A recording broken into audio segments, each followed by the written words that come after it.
대한제국 시대 의병들의 이야기를 다룬 드라마 미스터 선샤인. 조선의 노비 출신 미국 군인 유진 초이는 독립운동에 나서려는 양반 가문의 딸 고혜신에게 묻는데요. 귀하가 구하려는 조선에는 누가 사는 거야? 백정은 살 수 있어. 노비는 살 수 있어. 우리나라 헌법은 바로 이 질문에 답하기 위한 여정 속에서 쓰여왔다고 할 수 있습니다.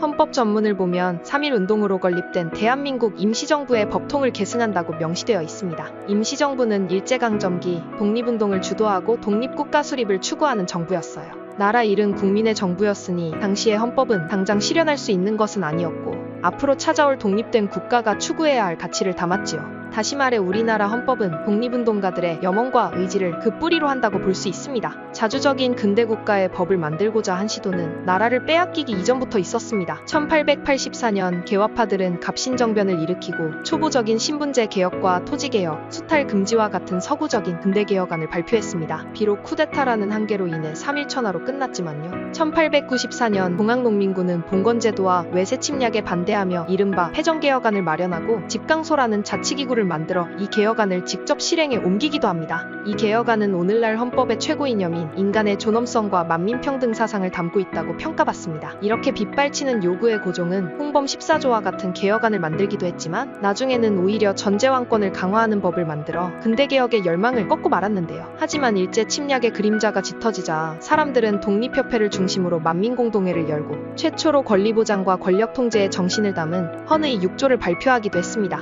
이와 같이 조선 말기에 나왔던 헌법의 초기 형태는 자주독립과 근대화라는 두 과제를 동시에 실현하고자 하는 의지에서 나왔다고 볼 수 있어요. 이 노력들이 1919년 200만 명의 민중이 참가한 3.1운동으로 또 대한민국 임시정부의 수립으로 이어집니다. 이 임시정부에서 내놓은 첫 번째 헌법이 대한민국 임시헌장이고 우리는 이 헌장을 대한민국 헌법의 직접적인 뿌리로 보고 있습니다.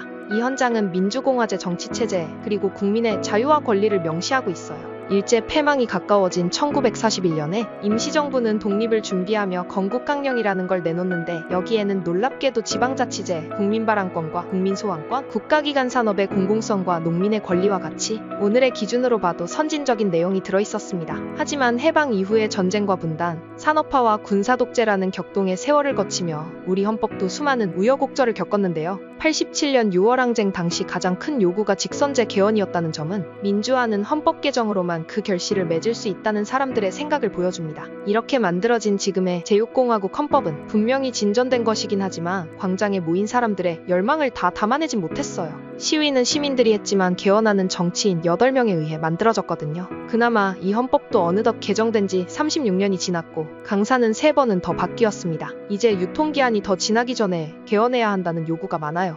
대한민국의 10번째 개헌안은 어떤 가치를 담게 될까요? 우리의 상상력에 달려 있습니다.